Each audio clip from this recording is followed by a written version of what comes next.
प्रभु यीशु मसीह के नाम में आप सभी को एक बार जय मसीह की स्वागत करता हूं हमारे इस चैनल पर। मेरे दोस्त, आज का वीडियो उन लोगों के लिए है जो कहता है कि भाई तुमने तो 2 बोरा चावल लेकर अपना धर्म परिवर्तन कर लिया। और जैसे कि मैं यूट्यूब पर मसीह का वीडियो डालता हूं, परमेश्वर का वीडियो डालता हूं, तो बहुत लोग ये कमेंट करते हैं कि पहले तो अपना तुमने धर्म चेंज कर लिया, वो भी 2 बोरा चावल लेकर, अब हम लोगों को धर्म परिवर्तन करवा रहा है। तो आज इसी टॉपिक पर मेरा वीडियो होने वाला है। और चलिए आज की इस वीडियो को आप लोग शुरू से लेकर लास्ट तक देखिएगा। मेरे दोस्त, सबसे पहले मैं उन लोगों को कहना चाहता हूँ जिसको ये लगता है कि कोई अगला व्यक्ति अपना धर्म छोड़कर यीशु मसीह पर विश्वास कर रहा है, वो भी सिर्फ 2 बोरा चावल लेकर। अगर आपको कहीं देखने को ऐसा मिलता है तो मैं आपको उपाय बताता हूँ। उस व्यक्ति को बोलिएगा कि भाई देखिए, बात ऐसा है, आप अपना धर्म चेंज ना करें, आप मेरे से 5 बोरा चावल ले लें और प्लीज़ आप अपना ही जाति धर्म में रहिए, यीशु मसीह के पास मत जाइए। आप ऐसा बोल सकते हैं। अगर आपको ऐसा लगता है कि कोई व्यक्ति 2 बोरा चावल में अपना धर्म परिवर्तन कर रहा है, तो मैं आपको कहता हूँ उसको 5 बोरा चावल दीजिए। अगर आप धनी हैं, अमीर हैं, आप बिजनेसमैन हैं, तो उसको थोड़ा बढ़ा के दीजिए, थोड़ा सा 10 बोरी दीजिए। कितना बकवास वाली आप लोग बात बोलते हैं। और ऐसा कमेंट करने वाला ना खुद का जीवन कभी नहीं देखता है कि मेरा जीवन में क्या है नहीं है, वो दूसरों के जीवन में बड़ा ताक झाक करता है। मैं आपको सच कहता हूँ, अगर आप भी इस वीडियो को देख रहे हैं और आपको भी ये लगता है कि लोग 2 बोरा चावल में अपना धर्म परिवर्तन कर रहे हैं, अगला व्यक्ति अपना धर्म छोड़कर प्रभु यीशु मसीह के ऊपर विश्वास कर रहा है, तो थोड़ा सा आज की इस वीडियो को पूरा देखिएगा। मैं आपको पूरा सच्चाई बताता हूँ आखिरकार होता क्या है। मेरे दोस्त, मैं खुद का गवाही देता हूँ। मैं एक मुंडा समाज से आया हूँ, मैं एक सरना बैकग्राउंड से आया हूँ। सरना मतलब जो पेड़ और पौधों की पूजा करते हैं। मैं आपको बताना चाहता हूँ, मुझे किसी ने आज तक 1 किलो चावल नहीं दिया है। मुझे आज तक किसी ने 5 रुपया नहीं दिया है। मेरे दोस्त, मैं आपको बताता हूँ, मैं जिस कलीसिया में जाता हूँ ना, उन्होंने मुझे कभी भी पैसा नहीं दिया है, न कभी चावल दिया है। इस बातों को याद रखिएगा यहाँ से। मेरे दोस्त, मुझे आज तक किसी ने पैसा नहीं दिया है। बात रहा कलीसिया का, बात रहा उन पास्टरों का, उन भाई और बहनों का जो कलीसिया में संगति करते हैं, उन्होंने मेरे के लिए प्रार्थना किया है। वो सब मिलकर प्रार्थना करते हैं।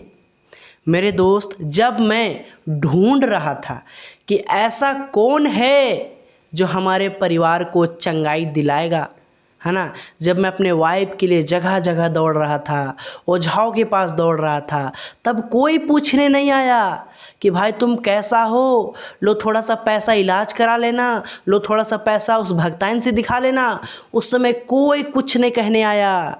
लेकिन जब मैं यीशु मसीह के पास गया और मुझे सच्चाई मिला और लोग मेरे के लिए दुआ किए, जितना विश्वासी भाई बहन मेरे के लिए प्रार्थना किए, मेरे वाइफ के लिए प्रार्थना किए, और मेरे वाइफ के जीवन में चमत्कार हुआ, यीशु मसीह के नाम से चमत्कार हुआ, उस दिन से लोग हमें कहने लगे, ये तो अपना धर्म परिवर्तन कर लिया। वाह मेरे भाई वाह, क्या झूठा आरोप लगाते हो।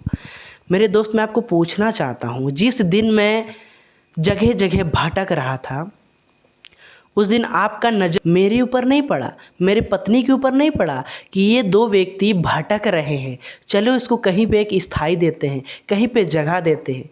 उस समय कोई पूछने नहीं आएगा। लेकिन जिस दिन यीशु के पीछे चल जाओ तो कहेंगे इसको 2 बोरा चावल मिला है, 2000 रुपया मिला है, इसीलिए यीशु मसीह के पीछे चलता है। मेरे दोस्त, आप भी आइए, हमारे यहाँ चर्च है, चर्च में संगति कीजिए, वहाँ पे बैठ के आप 1 सप्ताह देखिए कि किस व्यक्ति को कितना चावल मिलता है, किस व्यक्ति को कितना दाल मिलता है और किस व्यक्ति को कितना पैसा मिलता है। आपको देखना बहुत ज़रूरी है, क्योंकि जब तक आप अपने आँखों से नहीं देखिएगा तो आप कैसे बोल दीजिएगा कि फलना व्यक्ति को 2 बोरा चावल मिला है। चलिए आपको भी मैं इनवाइट करता हूँ, हमारे कलीसिया में आइए और देखिए कि कितना चावल मिलता है और कितना पैसा मिलता है। मैं आपको बताना चाहता हूँ, ये सब बातें ना सब बकवास की बातें हैं। देखिए मेरे दोस्त, जब तक आप एक धर्म में बंधे रहेंगे ना, तब तक आप उस सच्चे परमेश्वर को जान नहीं पाएंगे। देखिए मैं आपको बताना चाहता हूँ, आप कहते हो ना मैं हिंदू हूँ, मुस्लिम हूँ, सिख हूँ, ईसाई हूँ। मेरे दोस्त, सबसे पहले आप एक मनुष्य हो, ठीक ना। आपको किसी ने बनाया है, ठीक ना। आपको बनाने वाला कौन है? स्वर्ग में जो बैठा परमेश्वर है। तो सबसे पहले आपको क्या करना है? उस स्वर्गीय परमेश्वर के पास जाना है। मेरे दोस्त, जब तक उस परमेश्वर से लोग नहीं मेल मिलाप करेंगे, उसको नहीं ढूंढेंगे, तब तक वो सच्चाई को जान ही नहीं पाएंगे। मैं आपको बताता हूँ, तुम कहते हो ना कि तुम तो अपना धर्म को परिवर्तन कर लिया, तो मैं आपको बताना चाहता हूँ, मैं यीशु मसीह के ऊपर विश्वास करता हूँ। मैं किसी भी ईसाई धर्म पर विश्वास नहीं करता। सबसे पहली बात, मैं किसी भी धर्म को नहीं मानता हूँ, क्योंकि जितना भी धर्म पृथ्वी के अंदर बना है ना, वो परमेश्वर ने नहीं बनाया है। वो एक मनुष्य ही ने अपना धर्म को क्रिएट किया है। अब मैं बताता हूँ क्रिएट कैसे किया है। अगर आपको लगता है कि मैं एक हिंदू हूँ, आपको ये लगता है कि आप एक मुस्लिम हो या फिर हिंदू हो या फिर ईसाई हो, तो मैं आपको एक सवाल करना चाहता हूँ, आपके बदन पर कहाँ पे ये मोहर है या चिन्ह है कि आप एक हिंदू हो या फिर मुस्लिम हो या फिर ईसाई हो? क्या वो सच्चा परमेश्वर जो स्वर्ग में बैठा है, वो विराजमान है, क्या आपको कभी भी कहा है कि तुम ये धर्म के हो? बिल्कुल नहीं। आपको जो कहा गया है ना, वो आपके माता पिता या फिर आपके समाज के लोगों से कहा गया है। सबसे पहली बात तो आपका माता पिता आपको कहते हैं कि बाबू हम लोग हिंदू हैं और हम लोग इसका पूजा और पाठ करते हैं, और आपको भी करना पड़ेगा। तो एक बच्चा जिस घर में जन्म लेता है, उस बच्चा को उसी धर्म का बना दिया जाता है। मान के चलिए मैं एक मुंडा परिवार में जन्मा, तो मेरा जाति क्या हुआ? मुंडा। लेकिन परमेश्वर ने तो कभी नहीं कहा ना कि तुम मुंडा जाति के हो, तुम सरना धर्म के हो, कभी नहीं कहा ना। वो तो एक मनुष्य के रूप में जन्म दिया ना मेरे माता पिता के, मतलब कि मेरे माता के गर्भ में जब मैं आया परमेश्वर के द्वारा, तो परमेश्वर ने तो कोई धर्म और कोई जाति बनाकर तो मुझे नहीं भेजा। जब मैं पृथ्वी पर जन्म हुआ, अपने माँ का कोख से बाहर आया, तब मुझे बताया गया, जब मैं बढ़ने लगा मेरे माता पिता के द्वारा मुझे बताया गया कि तुम सरना धर्म के हो, तुमको पूजा पाठ करना पड़ेगा, तुमको सखुआ पेड़ को पूजना पड़ेगा, क्योंकि हमारा बैकग्राउंड के लोग ऐसा ही करते हैं। तो मेरे दोस्त, ये जो जाति है, धर्म है ना, ये मनुष्य ने खुद बनाया है। इसको यहाँ से थोड़ा सा सोचिएगा। क्यों? क्योंकि जैसे मैं मुंडा बोलता हूँ तो मेरा जाति क्या हुआ? मुंडा। जैसे कोई उर्दू बोलता है तो उसका जाति क्या हुआ? मुस्लिम, है ना। तो वैसे ही हर एक जाति में एक लैंग्वेज है, एक भाषा है, और उसी भाषा के द्वारा क्या बना? जाति बना। और उस जाति के लोग किसी ना किसी देवी देवता ईश्वर को मानते हैं। मतलब उन्होंने अपना देवता खुद ब खुद क्रिएट किया है। मैं आपको बताना चाहता हूँ, हमारे यहाँ एक पत्थर के यहाँ लोग पूजा करते हैं, तो वो पत्थर को हमेशा से नहीं पूजा करते थे। किसी ने वहाँ पे जाकर पहली बार पूजा किया, तो वहाँ पे एक छोटा सा चमत्कार हुआ, और उस चमत्कार के वजह से लोग उस पर विश्वास करने लगे और कहने लगे यहाँ ज़रूर कोई देवी और देवता है, और लोग फिर उस देवता का नाम भी खुद से रख दिए। तो इस तरह से क्या होता है, लोग जाति खुद बनाते हैं। जाति किस आधार पर बनता है? वो लैंग्वेज के आधार पर बनता है। अगर कोई बंगाली बोलता है तो वो बंगाली है, अगर कोई खोरठा बोलता है तो उसके अंदर भी एक जाति है। जैसे मैं मुंडा बोलता हूँ तो हमारे जाति एक मुंडा समाज के जो कहते हैं मुंडा जाति के, है ना। तो तुम एक क्या हुए? मुंडा जाति के, ऐसे लोग कहते हैं। तो मेरे दोस्त, परमेश्वर ने किसी भी जाति को और किसी भी धर्म को नहीं बनाया, ठीक ना। आप यहाँ तक समझ गए। अब दूसरी बात, मैंने धर्म परिवर्तन नहीं किया, है ना। आपको मैं साफ कहना चाहता हूँ, मैं धर्म परिवर्तन नहीं किया। क्यों? क्योंकि मैंने सच्चाई को पाया है। सत्य जो है, सच्चाई जो है, वो सिर्फ यीशु मसीह है। आप बोलोगे वही क्यों? क्योंकि उसके अंदर सत्य है, क्योंकि वो सच बोलता है और वो पापियों को क्षमा करता है। मेरे दोस्त, मैं आपको पूछना चाहता हूँ, इस संसार में ऐसा कौन है जो आपके पापों को क्षमा करता है? कोई है ऐसा?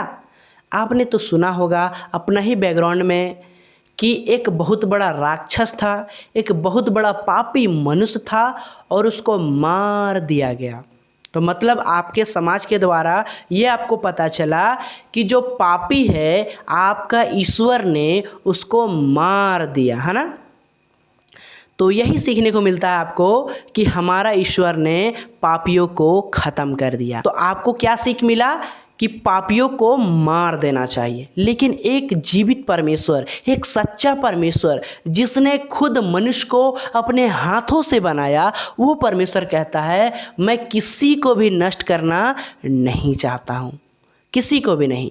यीशु मसीह जो मरा और मरकर जी उठा, वो किसके लिए लहू बहाया?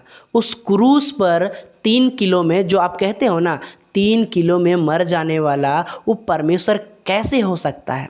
तो मैं आपको बताता हूँ क्यों मरा। क्योंकि मनुष्य जाति पापी था। क्यों पापी था? आदम और हवा ने अदन की वाटिका में पाप किया और उसी पाप के वजह से उसका जो नस्ल था, उसका जो आने वाला पीढ़ी था, जो जन्म लिया, वो सब के सब पापी जन्म लिया। और उस पापी मनुष्य के लिए एक ऐसा लहू का बलिदान होना था जो पूरी तरह से शुद्ध और पवित्र था। वो था यीशु मसीह। हालेलुया। तो वो परमेश्वर हम पापियों के लिए लहू बहाया और परमेश्वर नहीं चाहता है कि हम में से कोई भी व्यक्ति नष्ट हो। सीधी बात मैं कहूँ, कोई भी व्यक्ति नरक ना जाए, परमेश्वर का ये इच्छा है। लेकिन मेरे दोस्त याद रखिए, सच्चाई जो है वो यीशु मसीह है। आपको याद रखना पड़ेगा, क्योंकि अगर आप गाली देते हो, क्योंकि अगर आप भय विचार करते हो, शराब पीते हो, लड़ाई करते हो, झगड़ा करते हो, डाह निंदा चुगली शिकायत सब कुछ करते हो, तो मेरे दोस्त कहीं ना कहीं हमको ये लगता है कि आपका ईश्वर ये इजाज़त देता है, तभी तो आप ऐसा करते हो। क्योंकि आप तो जोर जोर से नारा लगाते हो, लेकिन दूसरे से लड़ाई करते हो, झगड़ा करते हो। मेरे दोस्त, अगर आपका ईश्वर इजाज़त नहीं देता है तो मैं आपको कहना चाहता हूँ, हम आइए मिलकर रहें। क्या दिक्कत है? अगर आपको ये लगता है कि मेरा धर्म अच्छा है, मेरा धर्म सच्चा है, तो मैं आपको खुलकर कहना चाहता हूँ, हमारा भारत का संविधान ऐसा कहता है कि तुम अपनी जाति, अपना धर्म, अपना ईश्वर का खुल के प्रचार कर सकते हो। लेकिन हाँ, किसी को दबाव के साथ प्रचार ना करें, किसी को जोर जबरदस्ती ना करें। तो जब भारत का संविधान हमें अलाउ करता है, तो फिर आप शांत क्यों हैं? आप भी अपने ईश्वर का प्रचार कीजिए। अगर आपको ये लगता है कि मेरा ईश्वर सच्चा है, तो आप भी अपना ईश्वर का, अपना गॉड का, अपना भगवान का प्रचार कीजिए। अगर वो सच्चा होगा तो वो ज़ोरों ज़ोर से फैलता चला जाएगा। जैसे आज यीशु मसीह पूरे विश्व भर में लोग उसे जानते हैं, यीशु मसीह को लोग जानते हैं। क्यों? क्योंकि वो सच्चाई है। और आने वाले दिन में जैसा वचन कहता है कि हर एक घुटना प्रभु यीशु मसीह के आगे झुकेगा। तो मेरे दोस्त, आप चाहे जितना भी विरोध कर लो, सच्चाई जो है वो सिर्फ यीशु मसीह है। क्यों? क्योंकि उन्होंने सारे पापों के लिए, सारे मनुष्य जाति का पापों के लिए उन्होंने अपना लहू बहाया और उसी लहू के द्वारा हम क्या हो गए? पवित्र हो गए। हमारा पाप क्षमा हो गया। क्यों? क्योंकि हमने अपने पापों को मान लिया कि हम जो है एक पापी मनुष्य है। और हमारे पापों के लिए किसने लहू को बहाया? यीशु मसीह ने। तो मेरे दोस्त, आपको इस बातों को गौर करना है कि हमारे पापों के लिए कोई भी बलिदान नहीं हुआ, हमारे पापों को किसी ने क्षमा नहीं किया, लेकिन एक स्वर्ग को छोड़कर मनुष्य बनकर हम पापियों के बीच में आकर रहा और हमारे पापों के लिए अपना लहू को बहाया और वो मुर्दों में से तीसरे दिन जी उठा। तो उम्मीद करता हूँ आज की इस वीडियो से आप बहुत कुछ सीखे हैं। मेरे दोस्त, मैं आपको बताना चाहता हूँ ये 2 बोरा चावल वाला कॉन्सेप्ट जो है इसको अपने माइंड से निकाल लीजिए। ऐसा कुछ भी नहीं होता है कि 2 बोरा चावल में कोई अपना धर्म छोड़ देगा। मेरे दोस्त, आजकल के नेता लोग ना लाखों करोड़ों रुपया खाकर कभी भी उसके साइड नहीं होता है। अगला विधायक आएगा और अपने गांव के मुखिया को बोलेगा कि इस बार हमको वोट दिलाना। मुखिया भी उसका पैसा खा के बोलेगा ठीक है हम आप ही को दिलाएंगे, लेकिन वो व्यक्ति किसी और को वोट दे रहा है। वो व्यक्ति अपना मुखिया जो है गांव का, वो मुखिया अपना समाज के लोगों को कहता है अरे उसको वोट नहीं देंगे, उसको वोट देंगे, जबकि पैसा उससे लिया है और वोट किसको दे रहा है? उसको दे रहा है। तो मेरे दोस्त, जब लोग लाखों करोड़ों रुपया लेकर भी उसके तरफ नहीं होते हैं तो यहाँ आपको ये समझ में आता है कि 2 बोरा चावल में कोई अपना धर्म छोड़ देगा? ये तो बिल्कुल ही बकवास वाली बातें हैं। तो चलिए आज की इस वीडियो को यहीं तक रखते हैं। उम्मीद करता हूँ आज की इस वीडियो में परमेश्वर ने आपको बहुत ही अच्छे तरीके से समझाया है। तो चलिए आज की इस वीडियो को यहीं तक रखते हैं। प्रभु आप सभी को संभाले, आप सभी को एक एक करके चुनकर मसीह यीशु में लाए। आमीन।